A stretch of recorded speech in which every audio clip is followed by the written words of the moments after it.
అందరికీ నమస్తే. ముందుగా బల్లభీమన్ ప్రేక్షకులందరికీ స్వాగతం సుస్వాగతం.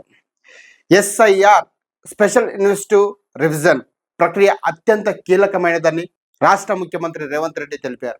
ఈ సందర్భంగా వారు మాట్లాడుతూ ఎస్ఐఆర్ విషయంలో కాంగ్రెస్ పార్టీ నాయకులు, ప్రజాప్రతినిధులు, పార్టీ బాధ్యులు మరింత అప్రమత్తంగా వ్యవహరించాలని పార్టీ నాయకత్వం స్పష్టం చేసింది అని తెలిపారు.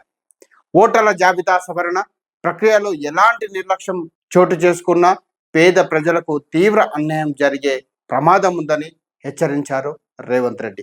ఈ సందర్భంగా వారు మాట్లాడుతూ ఎస్ఐఆర్ ప్రక్రియపై రాష్ట్ర వ్యాప్తంగా నిర్వహిస్తున్న అవగాహన సదస్సుల పురోగతిపై తమ వద్ద జిల్లాల వారీగా పూర్తి నివేదికలు ఉన్నాయని వెల్లడించారు. అయితే కొందరు మంత్రులు, ఎమ్మెల్యేలు, ఎంపీలు, నియోజకవర్గ ఇన్ఛార్జీలు ఈ అంశాన్ని తగినంత ప్రాధాన్యతతో తీసుకోవడం లేదని ఆందోళన వ్యక్తం చేశారు. పార్టీకి నష్టం జరుగుతుంటే చూస్తూ ఊరుకోబోమని స్పష్టం చేసిన నాయకత్వం ఎస్ఐఆర్ పై ప్రజల్లో మరింత అవగాహన కల్పించేందుకు కాంగ్రెస్ పార్టీ తరఫున పెద్ద ఎత్తున కార్యక్రమాలు నిర్వహించాలని సూచించారు. ముఖ్యంగా ఇన్ఛార్జి మంత్రులు బాధ్యతాయుతంగా వ్యవహరించి ప్రతి నియోజకవర్గంలో అవగాహన కార్యక్రమాలను విజయవంతంగా చేయాలని ఆదేశించారు. ఎస్ఐఆర్ ప్రక్రియలో సరైన విధంగా వ్యవహరించకపోతే పేద ప్రజల ఓటు హక్కులు ప్రమాదంలో పడే అవకాశం ఉందని స్పష్టం చేశారు. ఒక పేద వ్యక్తి ఓటు జాబితా నుంచి పేరు తొలగించబడితే అది కేవలం ఓటు హక్కు కోల్పోవడం మాత్రమే కాదని, భవిష్యత్తులో ఆధార్ కార్డు, రేషన్ కార్డు వంటి పలు ప్రభుత్వ సేవలపై కూడా ప్రభావం చూపే ప్రమాదం ఉందని వివరించారు.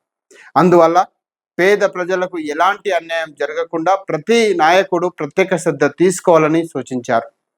పార్టీ ఆదేశాలను ప్రకారం ప్రతి ఒక్కరూ తప్పనిసరిగా పాటించాల్సిందేనని హెచ్చరించారు. నాయకత్వం ఎస్ఐఆర్ విషయంలో నిర్లక్ష్యం ప్రదర్శిస్తే బాధ్యులను గుర్తించి అవసరమైతే వారి స్థానంలో కొత్త ఇన్ఛార్జీలను నియమిస్తామని స్పష్టం చేశారు.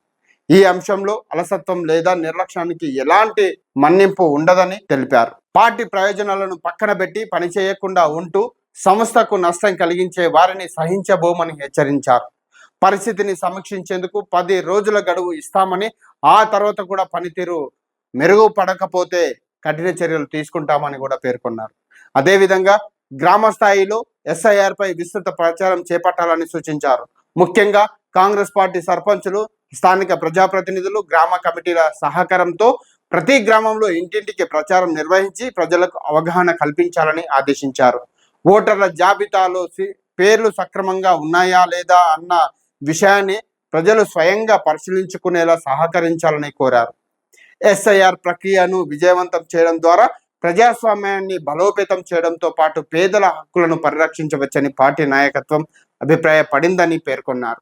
అందుకోసం పార్టీ శ్రేణులంతా సమన్వయంతో పనిచేసి ప్రతి అర్హులైన ఓటరు పేరు జాబితాలో ఉండేలా కృషి చేయాలని రేవంత్ రెడ్డి పిలుపునిచ్చారు. చూస్తూనే ఉండండి బల్లభీమన్ న్యూస్ ఛానల్. ధన్యవాదాలు.